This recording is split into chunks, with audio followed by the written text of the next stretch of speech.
झोप येते मला सारखी झोप.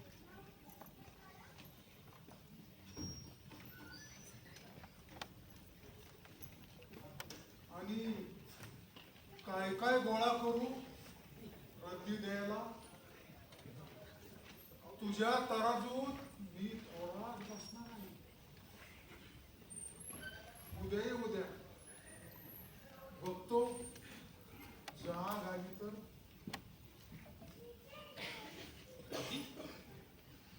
कसली रद्दी? काय बोलतोय आपण? आजोबा आधी का मी आज आता कशासाठी बाहेर जायचं? बाहेर आतमध्ये काहीच नाही. मला खूप झोप येते. आजोबा, मी प्रशांत जाधव आणि हा विश्वजित जोशी. आमचं काम आहे तुमच्याकडे. मी रद्दी नाही काढली पोरांनो. काम रद्दीचं नाही. मग आम्हाला कोळींना भेटायचे. उल्हास कोळी. उल्हास कोळी तू मेला. कोणी वाढले? खूप वर्षांपूर्वी मेला. पण मग आम्हाला कसं कळलं नाही? एवढे मोठे लेखक आणि साधी बातमी पण नाही. बातमी अंत्यसंस्काराची येते, मेल्याची नाही. म्हणजे काही माणसं खूप लवकर मरतात, अगदी 30-35. पण त्यांना जाळायला खूप वर्षानंतर चिता रचली जाते. उल्हासचा अंत्यसंस्कार अजून बाकी आहे. मग येईल बातमी. पण मला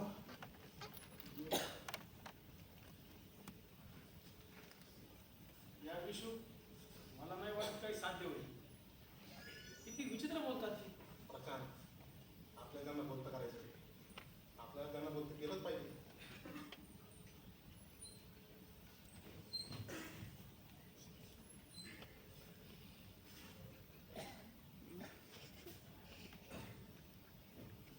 मुरमुरे खाताना झोप येत नाही. आजोबा, आम्ही बसू का?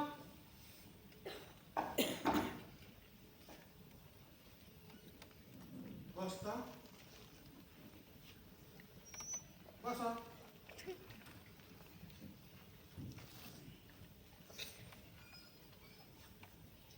पण मला झोप लागली तर जाताना दरवाजा लावून द्या. उल्हासराव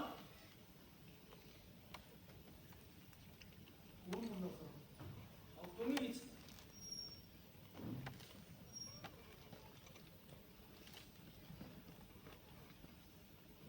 हा हा मीच. हल्ली असंच होतं.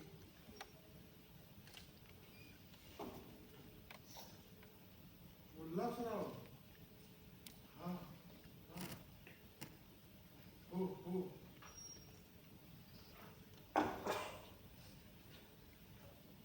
नाही हो. उल्हास कोळी. येस कोळी. आपल्या गावातल्या परिषदेला नाट्य संमेलन आयोजनाचा मान मिळाला यंदा. वा वा. मान सन्मान प्रतिष्ठा पैसा.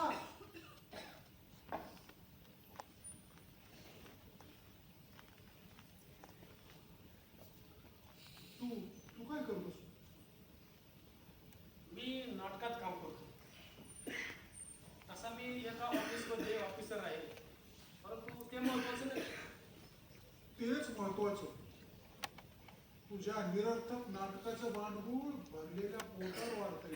बघ वाढतंय की नाही? त्या संमेलनासाठी आपण एक स्मरणिका काढतो आहोत.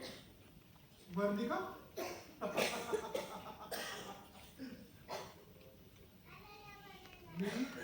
मी विस्मरणिकेच्या शोधात फिरतो तेव्हा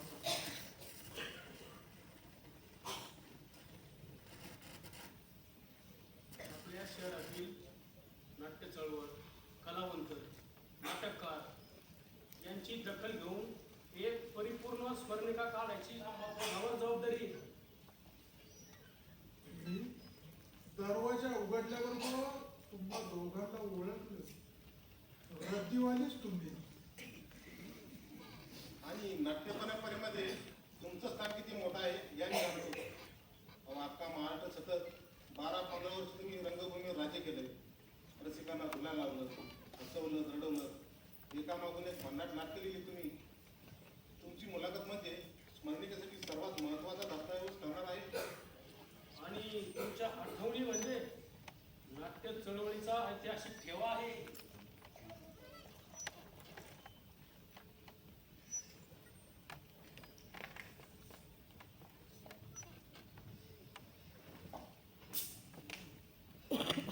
पाणी पिऊन येतो. मला पण थोडं पाणी हवं. मग चल माझ्यासोबत माठापर्यंत.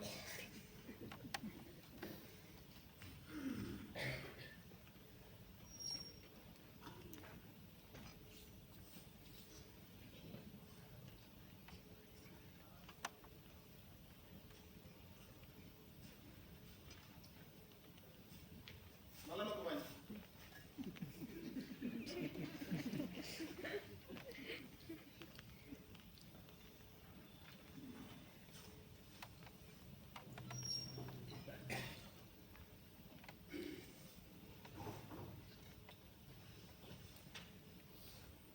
तर मग कोळीजी, आपल्या या गप्पांमधून जे मुद्दे निघतील ते आम्ही टिपून घेऊ आणि त्या अनुषंगाने नंतर मुलाखत तयार करू. चालेल ना? अंत्यसंस्काराची बातमी नाही का टाकता येणार स्मरणिकेमध्ये? 22 वर्षापूर्वी मेलेल्या कोळी नामक शूद्र कीटकाचा अंत्यसंस्कार अत्यंत नाटकी पद्धतीने करण्यात आला. त्याने लिहिलेली सगळी नाटके एकावर एक रचून अत्यंत अभिनव पद्धतीने रचलेली चिता त्या अंत्यसंस्काराची खास आकर्षण होती. त्याला मुलबाळ नसल्यामुळे तिरडीतून त्याचा हात बाहेर काढून त्या हाताने त्याने आयुष्यात केलेल्या हिडे चुकांचा अग्नी देण्यात आला होता. त्याच्या भन्नाट चाललेल्या नाटकांची चाकी लावलेली स्वजनांची शव वाहिली त्याने आयुष्यात कमवलेल्या कागदाच्या तुकड्यांनी सजवली होती. खूप वर्षापूर्वी मेलेल्या कोळीच्या पार्थिवाची गर्दी सुटली नव्हती. फक्त त्याने स्वतःच्या नाकाला हात लावला होता. असाही होते ही जीवघेणी दुर्गंधी, असाही होते. हे संमेलन आपल्याला न भूतो न भविष्यात यशस्वी करायचंय. मला सांगा, ही लिखाणाची आवड, हे लिखाणाचं कौशल्य तुमच्याकडे आलं कसं? 7 पिढ्यांपूर्वी आमच्या एका पूर्वजानं एका गरोदर बाईची निर्गुण हस्ते त्यावेळी तिने त्याला शाप दिला. तुझ्या पिढीत एक जण असा निपजे त्याला नवीन कल्पना सुचतील. विश्वाचे रहस्य, मनाचे कोपरे धुंडाळणाऱ्या त्याला प्रसन्न असतील शब्द. त्याच्याजवळ प्रतिभा असेल, तिन्ही लोकांना सामावणारी. त्याच्या कपाळावर लिहिलेलं असेल मरण, मरणाच्या कितीतरी आधी होणार. तुमचा हाच नाट्यप्रवास जाणून घ्यायचा आहे आम्हाला. तर मी काय म्हणत होतो,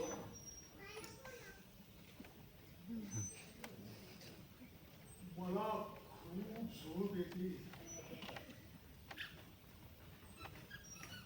जाताना तुमचे काम झाल्यावर तेवढा दरवाजा लावून द्या. नाहीतर रस्त्याने फिरणारी आग्रस्थाळी भूतळं शिरतील माझ्या घरात आणि माझ्या मानकुटीला धरून म्हणतील, नाटक लिहा. पैसे हवेत ना. मग नाटक लिहा कोणी. नाटक लिहा कोणी. नाटक लिहा.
चांगलं डोळं लागलं की काय सहज म्हणून पडलो तर झोपी गेलो मी तर.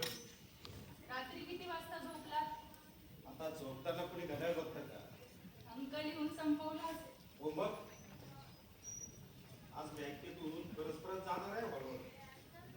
सगळेजण नवीन स्क्रिप्टची एकदम आतुरतेने वाट बघतात हा. आज पहिला अंक वाचून दाखवतो होतील सगळे. अंक लिहून झाल्यावर मला नाही वाचून दाखवलं. अगं तू गाढ झोपली होती. नेहमी उठवता तुम्ही मला वाचून दाखवण्याशिवाय. त्याशिवाय झोप लागत नाही तुम्हाला. खरं सांगू मला उठवाच वाटलं तुला. तू छोट्याशा मुलीसारखी अगदी शांत झोपली होतीस. पण तरी हे बरं मी आत्ता वाचून नको का तुला पहिला अंक. मग बँकेत कोण जाईल? चला सुरू करा. Credit debit. काल जरा लवकरच झोपले नाही मी. लिहिताना तुम्हाला कॉफी पण बनवून दिली. हे पण तुला बरं वाटतंय ना आता. म्हणजे अगं म्हणजे काय काल किती चक्कर आली होती तुला. ए होय अहो असंच आपलं. असंच नाही आणि तसंच नाही. मी घरी आलो का आपण संध्याकाळी जाऊ डॉक्टर. तुम्ही तालमीच्या हॉलवरून आल्यावर मग संध्याकाळ कशी उरेल? रात्र नाही होणार? तेही खरं आहे म्हणा. बरं मी जातच नाही तालमीच्या हॉलवर. सरळ घरी येतो. काही नको. मला चांगलं माहिती आहे. तुम्ही नवीन काही लिहिलं की तुम्हाला ते मित्रांना वाचून दाखवण्याची काय घाई होते ते. कसं आहे ना लेकरा, एखादा ढोकळ फोडून अंकुर बाहेर यावं ना तसं असतं बघ यशस्वी. आणि मग ते अंकुर खुणावतोय कुणाला वाऱ्याला आणि सांगू पाहतं त्याचं स्वतःचं अस्तित्व. माझी काळजी करू नका. मला काहीही झालेलं नाहीये. नसावंच पण आपण डॉक्टरकडे जाणारच आहोत. हे मी असं करतो नाही तर आज रजाच टाकतो. घरीच टाकतो. मग दुपारी जेवण केलं का आपण डॉक्टरांकडे जाऊ आणि संध्याकाळी मला तालमीच्या हॉलवर पण जाता येईल. बाई बाई अहो वेळ लागली की काय तुम्हाला? रजा काढली टाकताय. उठा आणि पळा. उशीर होतोय. बघा 9:30 झाले. उगीच काहीतरी अगं तुमचं. नेत्रा, अगं माझं ऐक तू. मी रजा टाकतो ना. ही ऐकायचीच आहे.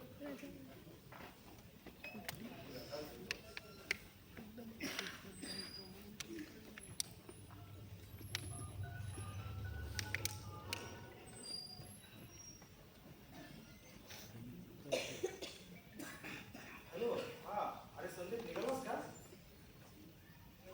अरे एक काम होतं माझं. आणि जरा तब्येत ठीक नव्हती माझी. हो आज येते घरी. थोडा असेल मग सरांना निरोप देशील का. नाही नाही जास्त काही नाही पण जरा आराम करावा म्हणते. हो हो ठीक आहे ठीक आहे. भेटू उद्या. ओके. माझं दुखणं स्वतःवर घेतलं. तसं करता आलं असतं ना तर आनंदाने घेतलं असतं. ही काय सगळी लबाडीच असते. पण खोटं बोलता येत नाही तुम्हाला. पकडले जाता तुम्ही. म्हणून काय झालं नाही जमत एखाद्याला. बरं ते जाऊ द्या. आज काय मेनू बनवू बरं मी? म्हणजे पहा मी रजा टाकून तुला बरं नाही म्हणून घरी थांबतोय आणि तू स्वयंपाकघरात फुडबुड करणार. मी म्हटलं ना मला काहीही झालेलं नाहीये. काल जरा जास्त दगदग झाली म्हणून चक्कर आली असेल. कसंही दगदग करायची. तुला मी सांगितलं एखादी विश्वासातली बाई बघ तरी किती सगळी घराची काम. मग मी काय करू? कुणाच्या मागे फिरू दिवस? मित्र आहे. तूच म्हणतेस ना हा विषय कधी काढायचा नाही. कधी कधी तूच मनातलं दुःख बोलून दाखवतेस. दुःख नाही हो, पण दिवसभर घरात मी एकटी असते. म्हणून मला वेगळी वाटते. तुझी पण कमालच आहे ना.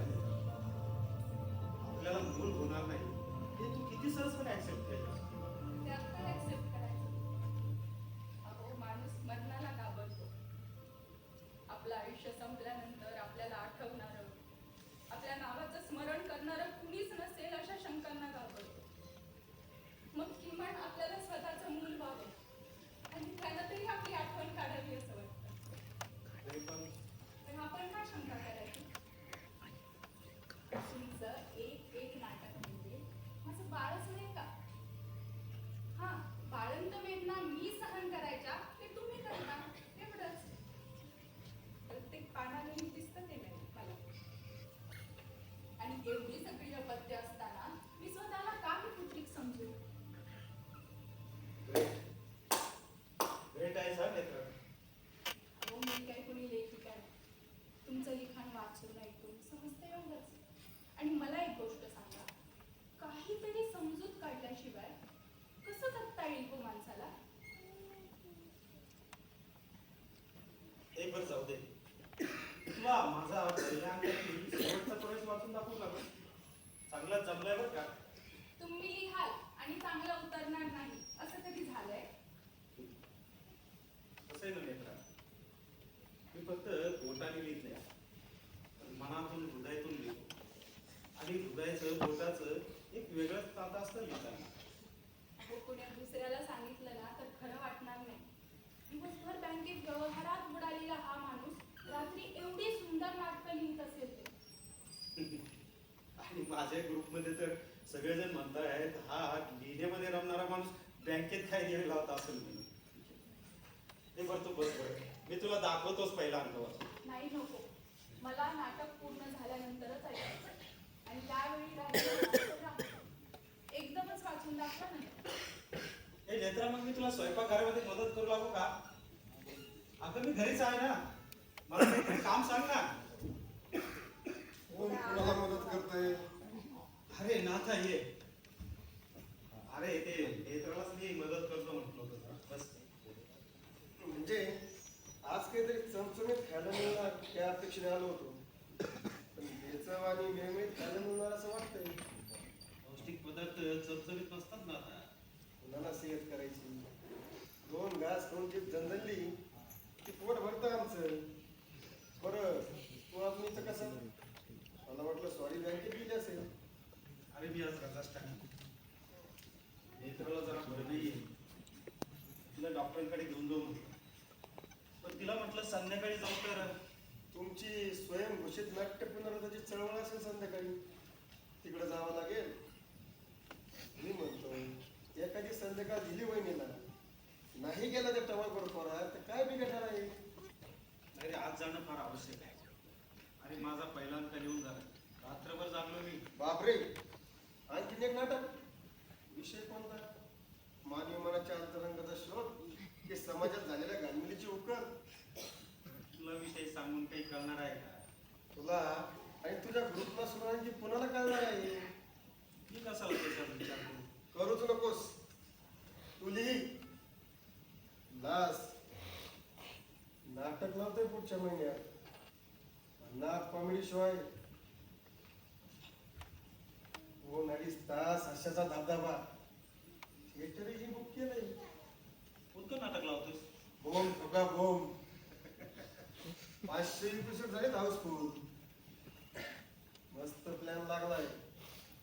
150, 80, 100 एका पाठोपाठ मस्त पुण्या पडत्या. तुमचे तिकीट ठेवू का? आत्ताच सांगा.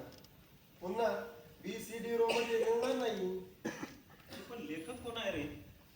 असे वेड्यासारखे प्रश्न तूच विचारू सांग. अरे लेखकाचं नाव पाहून कोणी नाटकाला येतं का? काम कोण करतं ते महत्वाचं आहे.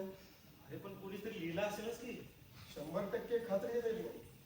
पण कधी कधी ही सगळी मंडळी एकत्र येतात आणि नाटक इन्फ्लुअन्स करतात. चांगलंय चांगलंय बरं का. तू पाहिलंस? नाही काय हो बघा भाऊ, नाही रे. का बरं? तू चांगला आहेस म्हणाला मी. अरे ते जे चाललंय ते चांगलंय असं म्हणालो मी. का? अरे ना, जे चांगलं आहे ते चालत नाही आणि जे चाललंय त्याला चांगलं म्हणायचं मग. ते चांगलं वगैरे आम्हाला कळत नाही. अरे आम्ही कॉन्ट्रॅक्टदार माणसं आहे. थिएटर हाऊसफुल झालं की चांगलं, नाही तर एकदम वाईट डल. बरं ते जाऊ दे. वहिनी काय म्हणताय? आल्यात तरी माझ्यावर. आली ना रे बाबा. अरे असं काय संकट पडल्यासारखं बोलतोय? संकट एकटी येत नाही. शाळा सुटल्यावर मैत्रिणीचा भका बाहेर पडावा तशी एका बाबूने येतात. अरे श्यामलने येताने तिच्या आईला आणि बहिणीला बरोबर घेऊन आली. तू आणि तुझे विषय बा अवघड आहे. आता मित्राला काल पुन्हा चक्कर आली रे. कळतच नाही काय करावं. मग परवा डॉक्टर सावंत काय म्हणाले? हे सांगितलं होतं. रिपोर्ट करून घेतले. ते बघून सांगतील आज काय. म्हणून तू बँकेत गेला नाहीस का? अरे यार काय करणार त्या बँकेत जाऊन. कस्टमर फाडून खातात आम्हाला त्या काउंटरवर बसलं. आणि साहेब लोक बसतात आमचे तिथं काचेच्या. तुला सांगतो ना आता तिथल्या सगळ्या गोष्टी लक्षात यायला लागल्यात का आणि निर्णयही कळतोय.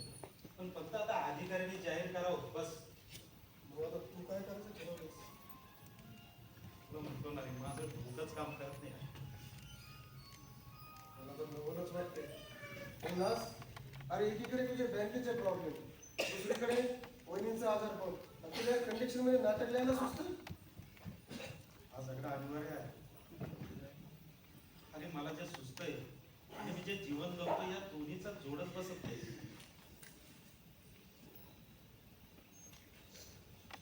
तुला तर कुठंच वेळ नाही रे आता. त्या नदीतून त्या आशेवरती पार काढताना कुठंही वेळ नाही. पण फक्त या पुंगीच्या तालावरती डोलावं लागते. उल्हास, तू तुझ्या बँकेच्या प्रॉब्लेम बद्दल वहिनींना सांगितलंस का? त्या काळजीनं आणखीन ही खचून जाईल रे. तिला नाही बोलतो. नाथा भाऊजी, जेवणच जा आता. होतच आलंय माझं सगळं. नको नको वहिनी. अहो ते बोंब ठोका बोंब सर्टिफिकेटचं डिझाईन तयार झालं ते दाखवायला आलतो. सहज चक्कर मारली मी. नाही आता जेवणच जा. अरे आम्ही बसणारच होतो आता. अरे नको, येतो मी. अरे नेत्रा, वहिनी, नेत्रा. वहिनी.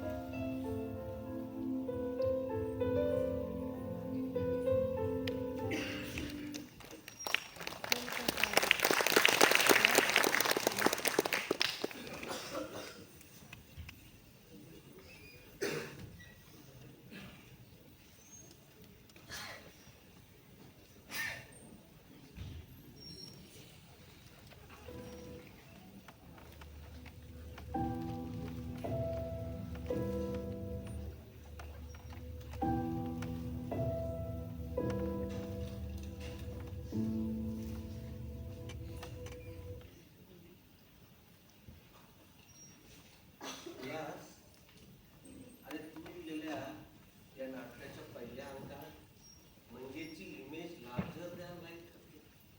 ती आज तुझ्या नाटकातली हीच गोष्ट खरा यू चूज अ कॅरेक्टर आणि या स्कोप देतोस त्या या स्क्रिप्टमध्ये ती गोष्ट फार छान होती.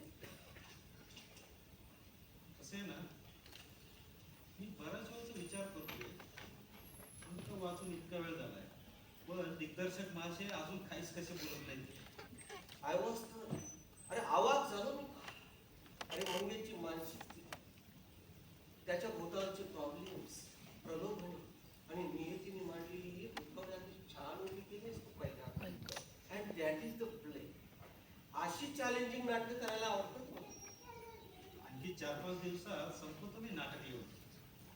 एकीवर ओढ तोपर्यंत मी हा पहिला अंक घेऊन जातोय. आता मला ट्रॅक कळाला. आता आमच्या डोक्यातली बुतवळे सुरू होता. ते तो भोसले इंटरेस्टिंग होता रे लिडिंग करायला. ते काहीतरी पुढच्या वर्षी बदली होणार आहे म्हणे. मग सगळं लिस्ट होईल तर यावर्षी करतो म्हणे काम.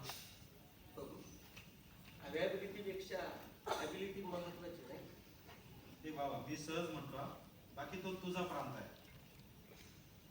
उल्हास, मला वाटतं मंगेशच्या या सर्व संकटाच्या वादळात स्वतःच्या तत्वाशी चिकटून राहा आणि सतत परिस्थितीवर मात करण्यासाठी लढणं, यासाठी दुसऱ्या अंकात खूप चांगले जागा मिळू शकतात. कसं आहे ना जयरा, त्याचं लढणं मला जास्त महत्वाचं वाटतं. एक कॅरेक्टर तो जिंकला तर वेल अँड गुड आणि हरला तर परिस्थितीला शरण देणारा सुद्धा नामुष्कीचा दिवस असेल. मग काय करतेस? मंगेश जिंकणार की हारणार? डिपेंड्स. काळाच्या उतरात आणि नाटकाच्या दुसऱ्या अंकात काय लिहिलं हे कोणी सांगू शकत नाही. लेखक सुद्धा नाही. लेखक लिखाण संपल्यावर तोपर्यंत तरी तो काय part of D'Lima. Okay, it doesn't matter. काय रे? फार जागून लिहिलेस का? की तब्येत बरी नाही? आणि जरा थोडं जरा सर्दी वगैरे झाली होती. डोकंही दुखतं रे. तू आज आराम कर. कागद हातात घेऊ नको. ठीक आहे. ते सगळ्या फोन घेतो.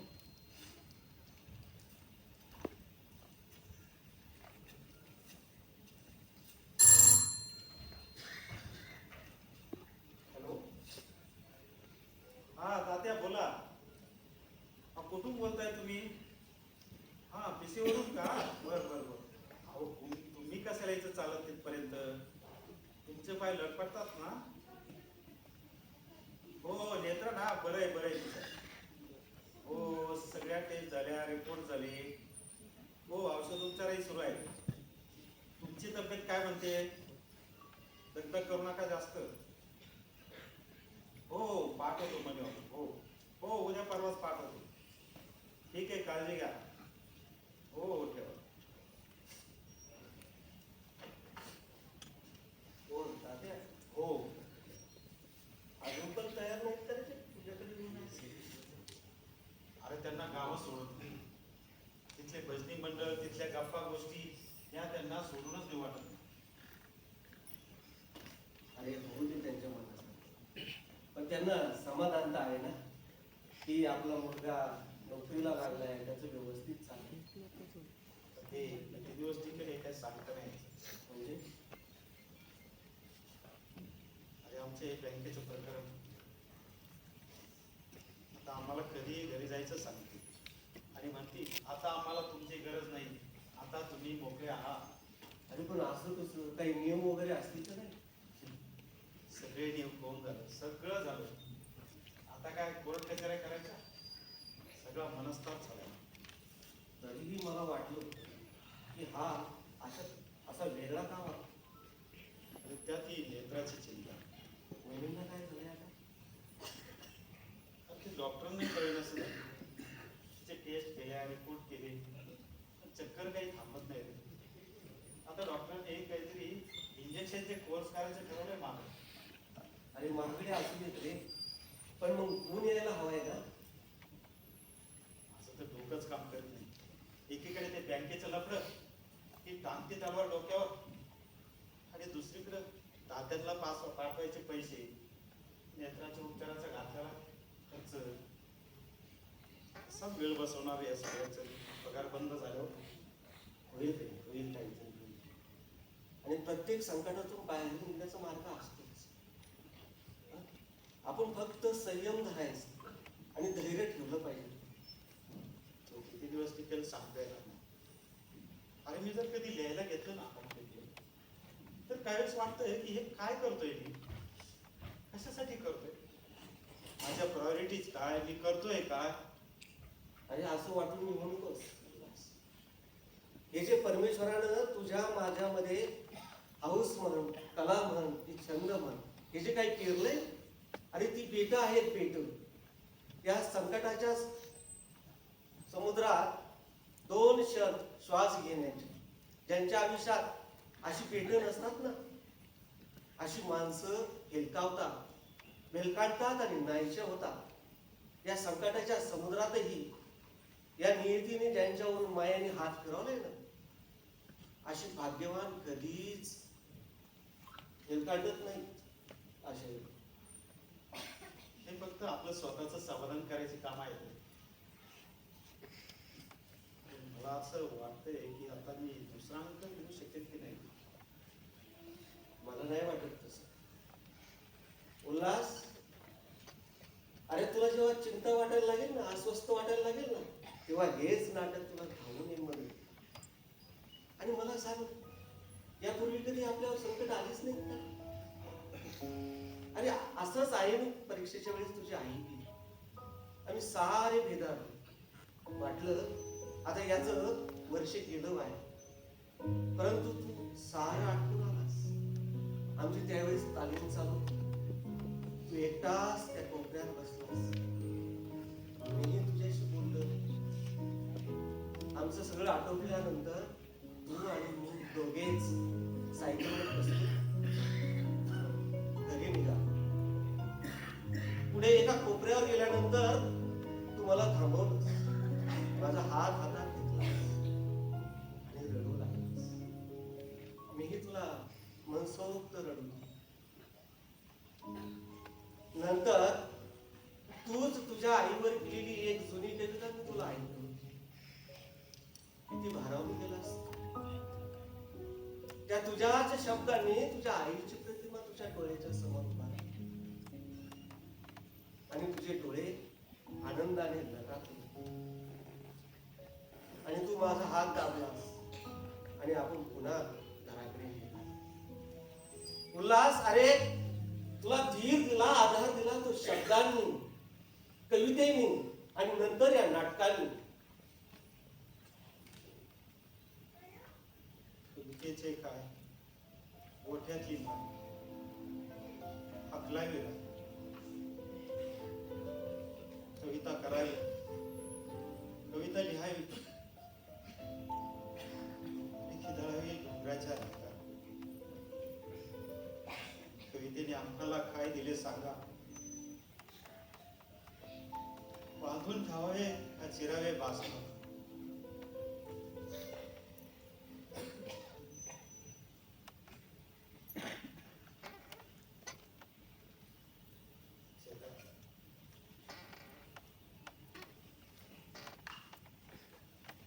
तू म्हणाच त्याच्या आतील प्रवाहाचा वेध घेत राहिलास तुझ्या नाटकातून. भलेही काही जण म्हणतात की तुझं नाटक दुर्भाग्य आहे, ते सामान्य प्रेक्षकांसाठी नाही. का तर म्हणे त्यातून सामान्य प्रेक्षकांचं मनोरंजन होत नाही आणि म्हणून ते व्यावसायिक दृष्ट्या फायद्याचे नाही. पण तू काय आणि मी काय आणि आपला ग्रुप कधी याचा आपण विचार केला.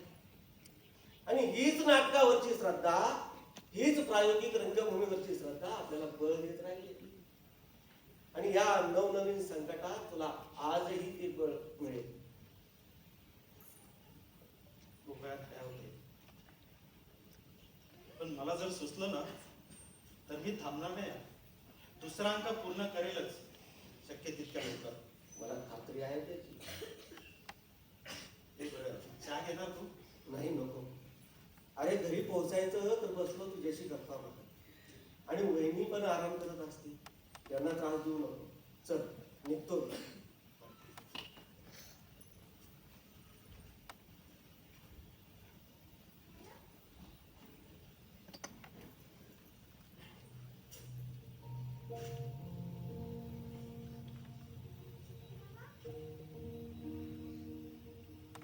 संकटाच्या कपारीतून पार होत असताना धरला मी तुझ्या अर्थाचा आशेचा किरण माझ्यापर्यंत पोहोचला.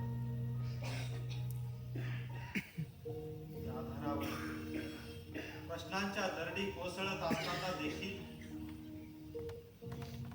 माझ्या अस्तित्वामधून तू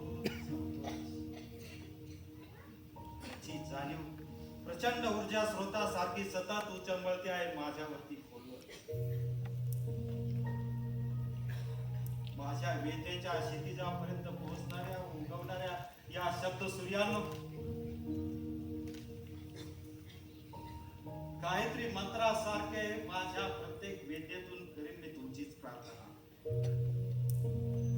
त्या मला सामर्थ्य, या वितळलेल्या तुमच्या कल्पनेला नवीन साच्यात कोंडण्याचं, त्या धैर्य मला या प्रेमाच्या बारवेच्या काठावर बसून आत्मपिंड दान करण्याचं.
उशीर केला काय? हो, उशीर तर झालाय खरं. पाणी आणू? नाही, नको. बस तू बस. बरं वाटतंय ना आता? काही दिवसभरात चक्कर नाही ना आली? नाही, आता बरं वाटतंय मला. तुम्हाला ते सांगायचंच विसरले मी. दुपारी ते विश्वस्त पतपेढीमधून फोन आला होता. स्वस्त पत्रिका कशासाठी? काय म्हणाले ते? काम होईल म्हणाले. उद्या दुपारी त्यांनी तुम्हाला भेटायला बोलवलं. ते? उद्या दुपारी? काय कर्ज बिर्ज काढताय की काय? नाही, तसं काय नाही. बरं, ते जाऊ दे. मग काय काम काय आहे तुमचं पतपेढीमध्ये मला सांगा. अगं काही नाही, खरंच काही नाही. तुम्ही काहीतरी लपवताय हा माझ्यापासून. अगं नेत्रा, खरंच मी काहीच लपवत नाही तुझ्यापासून. माझी शपथ. अगं काय नुसते जात आहे त्या शब्द घालतेस? सुटली मग? आधी सांगा मग सुटली म्हणे. तू बस बरं आहे. बस.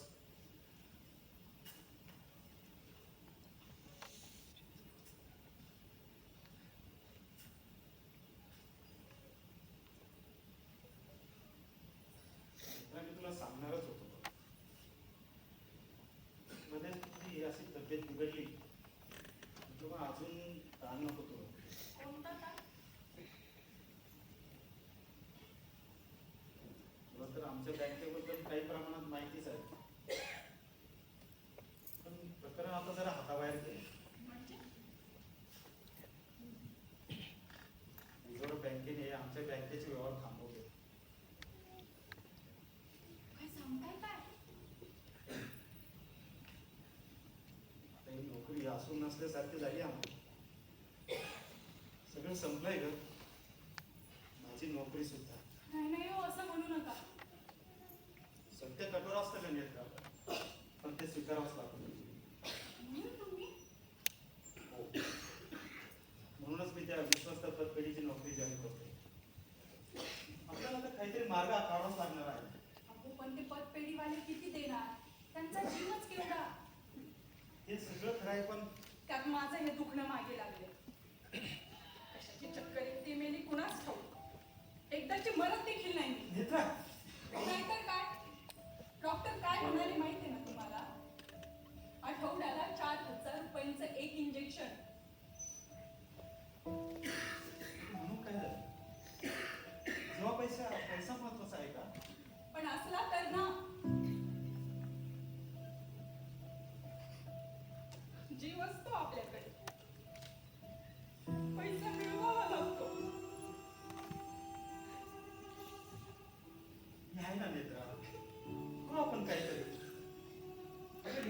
मार्ग काहीतरी. अगं रडतेस काय तू नेत्रा? अगं नेत्रा माझं ऐक ना तू. अगं निघेल काहीतरी मार्ग.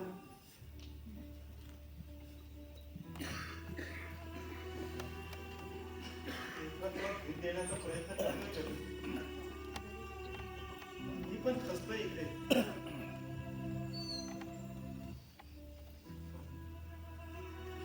पण तुला बरं करण्यासाठी मी कुठल्याही अग्निदिव्यातून जायला तयार आहे.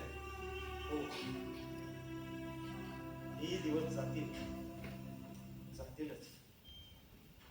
काय लेखक महाशय एकटेच बडबडताय?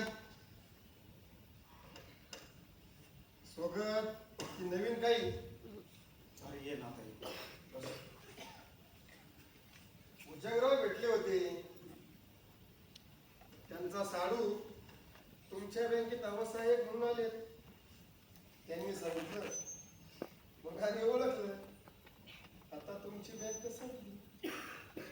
तुझं कसं ठेवणार झालं आता? पण ते ठेवणारं असले तरी आम्हाला इंटरेस्ट नाही. अजून किती दिवस त्यांच्या पापात भागीदारी करायची? पण पुढं कसं? खर्च वाढतोय पुढे तुमचा.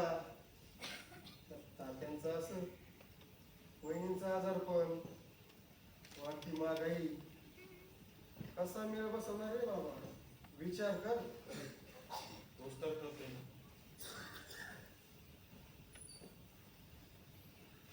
विश्वस्त पिढीमध्ये आता नोकरीचं काम होईल. बघू उद्या जाऊन तिला.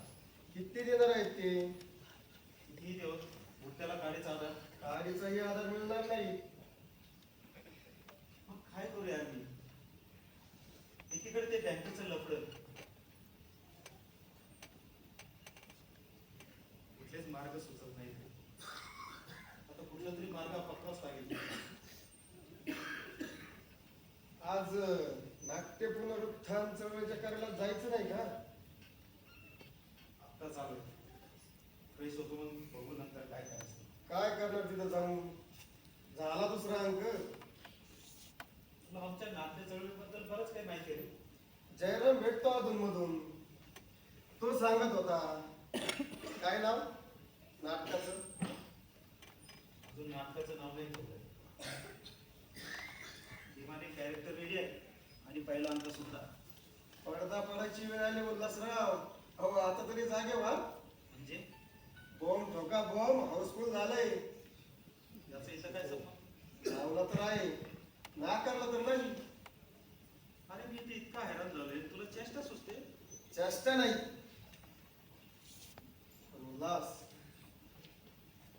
मला माहिती आहे तुला असल्या प्रकारची नाटकं किंवा असल्या प्रकारचं लिखाण आवडत नाही, पटत नाही. मी असं कधी म्हणालो? आणि कशा प्रकारचे लिखाण? व्यावसायिक पद्धतीचं. मी तर असं कधीच म्हणालो नाही असं लिखाण आवडत नाही म्हणून. नाही, कधीच नाही. उल्हास, फक्त तो माझा प्रांत नाही आणि स्वभावही नाही असं मात्र मी म्हणालो असेल. उल्हास, ही सगळी स्वतःची समजूत आहे. अरे कोणत्या काल्पनिक जगात जगता तुम्ही? ती निर्मिती, तो आनंद, त्या क्रिएटिव्हिटीची नशा, अरे कोणतं जग आहे हेच मला कळत नाही. ज्याचा त्याचा प्रश्न आहे. आणि त्यांच्याकडे याची उत्तर सुद्धा आहेत. तुम्ही लोक जे हे करता ना, प्रायोगिक रंगभूमी, नवीन स्क्रिप्ट, याला काही अर्थ नाही रे. तुम्ही पुण्यात नाही की मुंबईत नाही. अरे तुमच्या सुदर्शनाची दखल घ्यायला किंवा सविलदासाच्या हॉलमध्ये प्रयोग संपल्यानंतर बघायला त्या ठिकाणी खुट्ट असा आवाज जरी झाला ना, तरी महाराष्ट्र सांस्कृतिक चळवळीवरती तरंग उमटतात. पण तुम्ही आणि इथं महाराष्ट्र सांस्कृतिक मागास प्रदेशात एखाद्याने रक्त ओतून आत्महत्या जरी केली ना प्रायोगिक रंगभूमीसाठी, तरी 2 मिनिट श्रद्धांजली देण्यासाठी सुद्धा कोणी थांबणार नाही. अरे मग कशाला उठा ठेवी? एवढंच वेळ आहे ना नाटक करायचं, तर असल्या भानगडीत पडायचं नाही. सरळ पैसा कमायचा, नोटा. काय म्हणालास? शब्दात पकडू नकोस मला. शब्द पकडायला तू बहादूर आहेस, पण या ठिकाणी तुझी बहादुरी काय कामाची? झालं उल्हास, अरे मित्र आहे मी तुझा, शत्रू नाही. खूप वर्ष झाली मी तुला ओळखतोय. तुझ्या लिखाणाची प्रतिभा आणि त्यापेक्षाही तुझ्यामध्ये प्रेझेंटेशनची शैली आहे. अरे इतके दिवस झाले मी थिएटरमध्ये काम करतोय, मला नाही कळणार या गोष्टी. पण तू या काल्पनिक जगाच्या बाहेर यायलाच तयार नाहीस. अरे मी इथे इतके विवंचनेत पडलोय आणि तू नाटकाच्या निर्मितीचा गप्पा मारतोय. अरे माझ्याबद्दल माझं बोल काहीतरी. मी तुझ्याशीच बोलतोय, पण तुझ्याशी तुलाच ठाऊक. म्हणजे मी ते भूम ठोका भूम सारखं काहीतरी लिहायचं म्हणजे ते विकलं तर मला पैसे मिळतील असं म्हणायचंय का तुला? भेटणार नाही याची काळजी तू करूच नकोस. अरे मी आहे ना, सगळी जबाबदारी मी घेतो. उल्हास, 6 महिने झाले तुझा पगार नाही आणि तो होईल याचीही शक्यता नाही. अरे उल्हास, तू लिहिणार म्हटल्यावरती निर्माता म्हणून उभा करतो आणि मी मॅनेजमेंटला म्हटल्यानंतर कुणीही पैसा लावेल. तुला ऍडव्हान्स आणून देतो बघ. मला नाही जमणार असं लिखाण करायला. मग त्या पतपिढीच्या खरड्या घशीत जमेल तुला? तुझ्या लेखणीच्या नशिबात ते पिवळं रजिस्टरच असेल तर त्याला तू आणि मी काय करू शकतो? अरे नातं मला कळतंय रे आता. रस्ता तो बंगला आहे माझ्या पायाखालचा. त्या सहकारी भ्रष्ट बँकेच्या तीन महत्वाच्या पदावर काम करणारा मी एक शूद्र माणूस. पोट भरण्यासाठी तेच पिवळं रजिस्टर मी सगळे डोळे टिपवणारे आकडे लिहिलेत आतापर्यंत. सध्या एकही नाही, फक्त आकडे. पण ते आकडे संध्याकाळी रात्री घरी गेल्यावरती माझ्या मानगुटीवर बसतात. मग मी कविता करायला लागलो. मनाचे कोकडे उलटून उलगडून झटकावे त्या कागदावरती आणि येत असता सगळे गोळा करून बांधावे सगळे रेषेमध्ये. त्या शब्दाने अर्थ असतो कधी कधी, पण नसला तर त्याला एक फॉर्म असायचा. शब्दांचा अर्थ कळला जरी नाही ना तरी त्याचे सगळे कंगोरे सगळे असे स्पष्टपणे तयार होण्यासाठी मोकळे असतात. सगळं काही सर्व सुखांतू चाललेलं होतं. पण एका बेसावत क्षणी मला जयराम आणि सगळी मंडळी माझ्यासारखी. मग अलगद मी नाटकं लिहायला लागलो.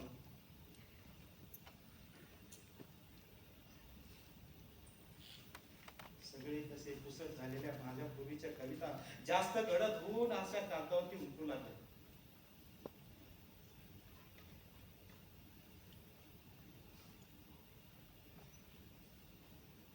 त्या गोष्टी सगळ्या साहजिकच मिळत नसतात.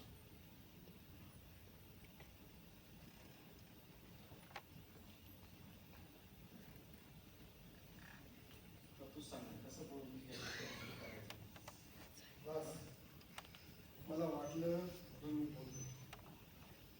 बाकी तू जाणकार आहेस. बरं, उद्या तू नाटकाला येणार नाहीस. जमलंच तर वणी आणून सोड. तेवढाच विरंगुळा येईल म्हणजे तू. बरं, मनाला लागण्यासाठी बोलला असेल तर माफ कर.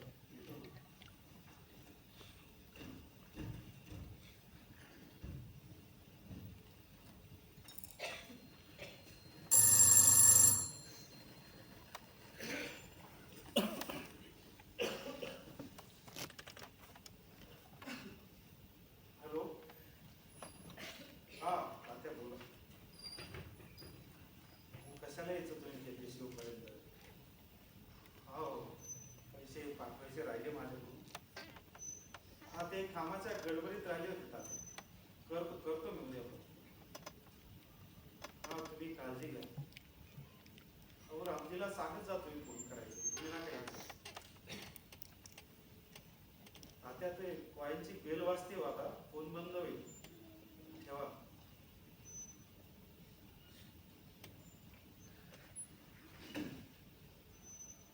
इकडे देखील कॉईनची बेल संपली. ठणठण वाजते. तुमचं एक एक नाटक म्हणजे गाडीचाही आधार तुमचं नाही. एक एक नाटक म्हणजे माझं बाळ. गाडीचाही आधार तुमचं नाही. एक एक नाटक म्हणजे माझं बाळ. टेस्ट करून घ्या. गाडीचाही आधार तुमचं नाही. एक एक नाटक म्हणजे माझं बाळ. टेस्ट करून घ्या. गाडीचाही आधार तुमचं नाही. एक एक नाटक म्हणजे माझं बाळ. टेस्ट करून घ्या. गाडीचाही आधार तुमचं नाही. एक एक नाटक म्हणजे माझं बाळ. टेस्ट करून घ्या. गाडीचाही आधार तुमचं नाही. एक एक नाटक म्हणजे माझं बाळ. गाडीचाही आधार नाही. गाडीचाही आधार तुमचं नाही. एक एक नाटक म्हणजे माझं बाळ. टेस्ट करून घ्या. गाडीचाही आधार तुमचं नाही. एक एक नाटक म्हणजे माझं बाळ. टेस्ट करून घ्या.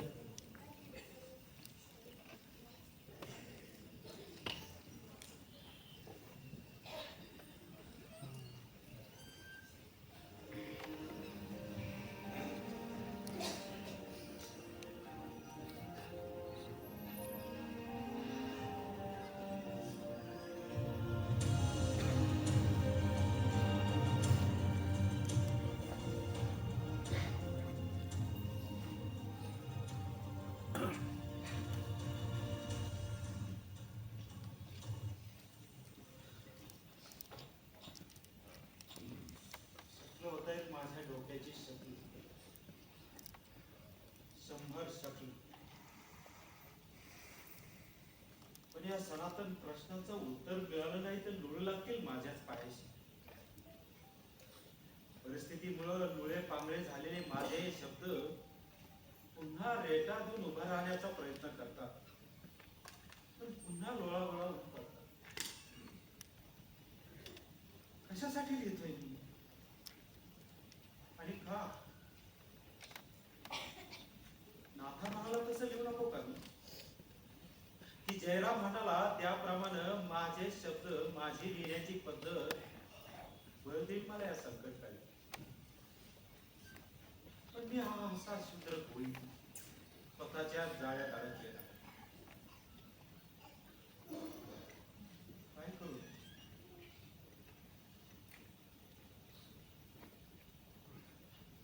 परमेश्वराने या शूद्र गोळ्याच्या शिरात ओतलेलं सृजनांचं रसायन जाळून टाकतंय त्याचं अस्तित्व.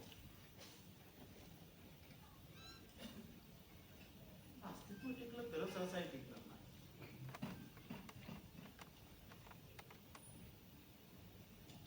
कोणी तुला लिहास लागेल ना, कोणी तुला लिहास लागेल, लिहास लागेल.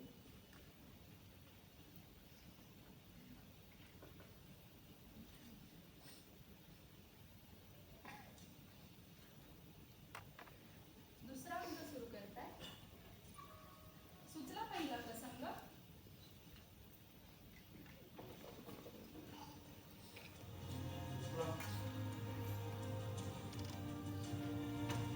सुचण्याचं वादळ घोंगवतंय माझ्या आणि या वादळातून मुक्तात लाटा खोल सागरातले आणि त्या सागरातून एक उन्मत्त वैरती दूर पाहत आहे ते पसरलेलं चांदण. वादळ नकोय, कुणालाच नकोय, पण फक्त त्या वाकळीत उडालेली धूळ चंदनासारखी उंचायत सर्वजण. आणि त्या वाकळीतला कचरा फक्त कचरा भोग ठोकतायत भोग. आणि त्याच कचऱ्याची टोपली घेऊन बसायची आता या बाजारात. काय झालंय तुम्हाला? बरं वाटत नाहीये का? हो, बरं नव्हतंच मला, पण नाथा औषध येऊन गेलंय मला. कोण? नाथा भाऊजी. हो,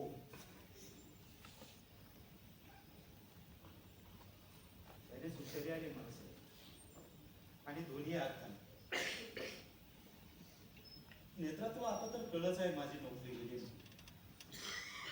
मी आता त्या विश्वासच्या पतपेढीमधून तरी काय कमावणार आहे आणि तुझा उपचार तरी काय करणार आहे. पण नेत्र तुला असं नाही वाटत की मला लिहिता येतं तर मी त्यातून काही पैसा कमवू शकेल मग? हो, पण तुमच्या ह्या नाटकांना कोणी विकत घेईल का? मग लोक विकत घेतील तसंच लिहायचं, जे विकल्या जाईल तेच निर्माण करायचं. जमेल तुम्हाला? रुचेल? दोन प्रश्न विचारले. आता जमेल का विचारशील तर जमणं शक्य आहे, आणि रुचल का विचारशील तर ते उत्तर अवघड आहे. अवघड उत्तरांची प्रश्न टाळूनही उत्तम मार्क्स घेत होते मी नेहमी परीक्षेत. पण आयुष्याच्या परीक्षेत अवघड प्रश्नाचेच उत्तर कोण मिळून देतात नेत्रा? अहो, आज आपल्यावर येणाऱ्या त्या प्रसंगाची, संकटाची आणि तुमच्यामध्ये कदाचित तुमच्या जन्माच्याही आधी रुजलेल्या सृजनाच्या शक्तीची सरमिसळ करू नका. संकट येतात आणि जातातही, पण त्या संकटांमध्ये आपण खंबीरपणे उभे होतो. फक्त ही एकच आठवण आपल्याला आयुष्यभर धीर देते. पण मी आता निर्णय घेणार आहे, आणि शक्य तितक्या लवकर. कशाचा निर्णय? नेत्रा, इथे निर्बळ सुजारांचं बीज रुजवण्यासाठी माती लावली ना. अरे ती या संकटाच्या रक्ताच्या उन्हात निर्मितीचा ओलावा नाही धरून ठेवू शकत ग. आणि ही जर माझी परीक्षा असेल ना, तर तिला बसण्यापूर्वीच मी नापास झालो असं समज. माझ्याजवळ जपून ठेवण्यासाठी दिलेला हा मोती मी असंच मातीत फेकून द्यायचा का? सगळं होत आहेत माझ्या डोक्याची. अहो, काय झालंय तुम्हाला? मला वाटलं नेहमी तुम्ही लिहिताना जसं मोठ्याने विचार करता, माझ्याशी बोलता, तसं काहीतरी बोलताय. पण तुम्ही हे काहीतरी वेगळंच बोलताय. बरं वाटत नसेल ना, तर जरा वेळ शांत बसा बरं. तुझ्यावर खूप प्रेम करतो ग. तुझ्यासाठी, तुझ्या उपचारासाठी मी काहीही करायला तयार आहे. माझी लेखी मी सृजनांच्या शाही सकट बाजारात आहे, आणि जाहिरातीचा पागोटा करेन मिळून मी येथे ग्राहक. या बाजाराच्या गोंधळात देखील मी मानसिक मांडी लावता येईल तुका. हे तर मला अवघड काहीच नाही ग. फक्त मनाचा एक कोपरा दुमडावा लागेल, तोही कायमचा, आणि बाजारात बसण्यापूर्वी. पण मित्रा, त्याची ठसठस, त्याची वेदना त्या काही काळ राहतील, थोडं विरून जातील. त्या नंतर तो मनाचा कोपरा देखील विरून जाईल.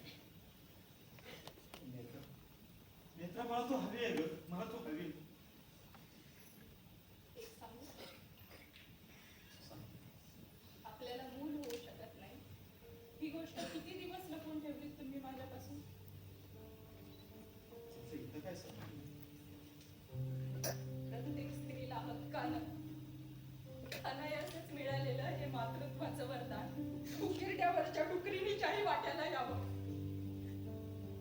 पण माझ्यासारखीच्या कपाळी लिहायचंच विसरून जावं, याचा मी खूप त्रास करून घेतला.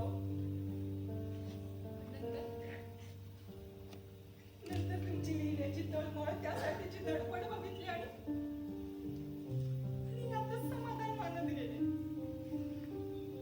आणि आज तुम्ही तुम्हाला सुचणाऱ्या नवीन नाटकाचा दुसरा अंक लिहायचा सोडून काहीतरी बाजार गप्पा करताय. तुमच्या कल्पनेच्या गर्भात या विकल्या जाणाऱ्या गोष्टीचे कोंब पेरून तुमचंच लिखाण वापरून घेणारी माणसं तुम्हाला सरोगेट मदर करून टाकतील.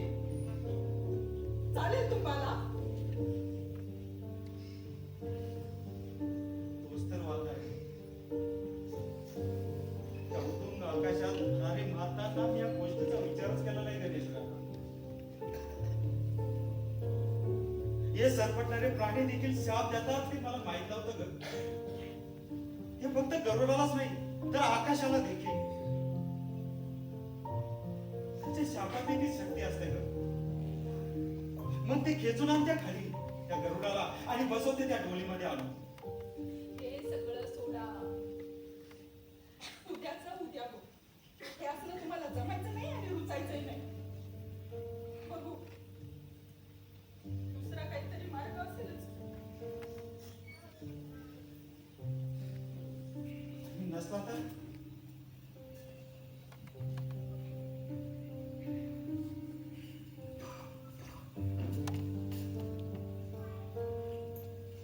आणि नाहीच.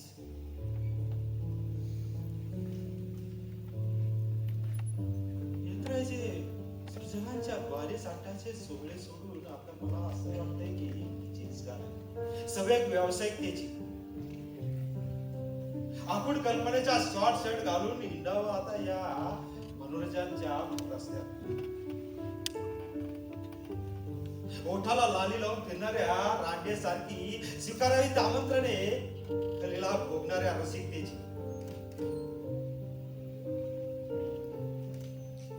आणि या बाजारात येऊन देवी आलोळी बघा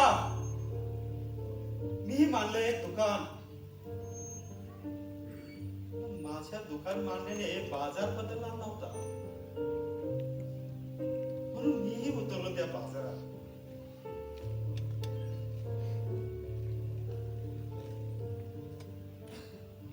त्या मस्तवाल बाजाराने विकत घेतले सकाळ दुपार संध्याकाळ. विकत घेतले लहान मुले रडणारे हसणारे.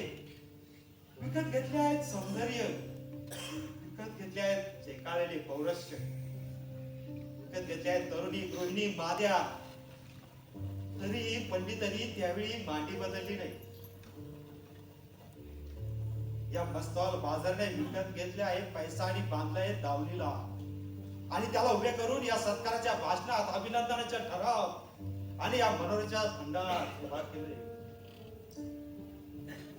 दिशेला पीळ धरी तो बाजार म्हणाला, आहे कोणी शापित, आहे कोणी स्वतःच्या शब्दावर प्रेम करणारा, त्याला विकत घ्या. कारण आम्हाला आता रोज ताजे रसरशीत गोळे शब्द हवे भोगण्यासाठी. आहे कोणी अजून लिहिणार, आहे कोणी स्वतःच्या लिखाणावरती प्रेम करणारा. मी म्हणालो मी आहे. मग तारांबळ उडेल या बाजाराची. मग चारही बाजूनी मला विकत घेण्यासाठी बाली लावलं आणि वतून घेतलं माझ्याकडून या बाजाराचं तत्वज्ञान. दीर्घकाळ टिकणाऱ्या या बाजाराची बाजारपेठ मंदावली नंतर आता मी लिहायचं ठरवलंय पण ते यूज अँड थ्रो. आता तू मला म्हणाला की कोळी तुझं लिखाण हे सगळीकडे पसरलं पाहिजे म्हणून. पण मी बऱ्याच गोष्टींचा अर्थ विचारला रे तुला. तू फक्त हसलास आणि निघून गेलास. नेत्र नाथा निघून गेला ग.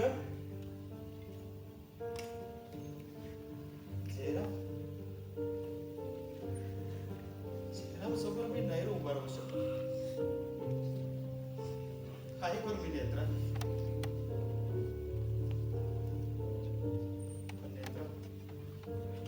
तुला वाचवण्यासाठी मी माझी लेखणीचा लिलाव जरी करावा लागला ना मला तरी मी तो करेल ग. मी तो करेल. मी हार मानणार नाही. मी हार मानणार. मी हार मानणार. हार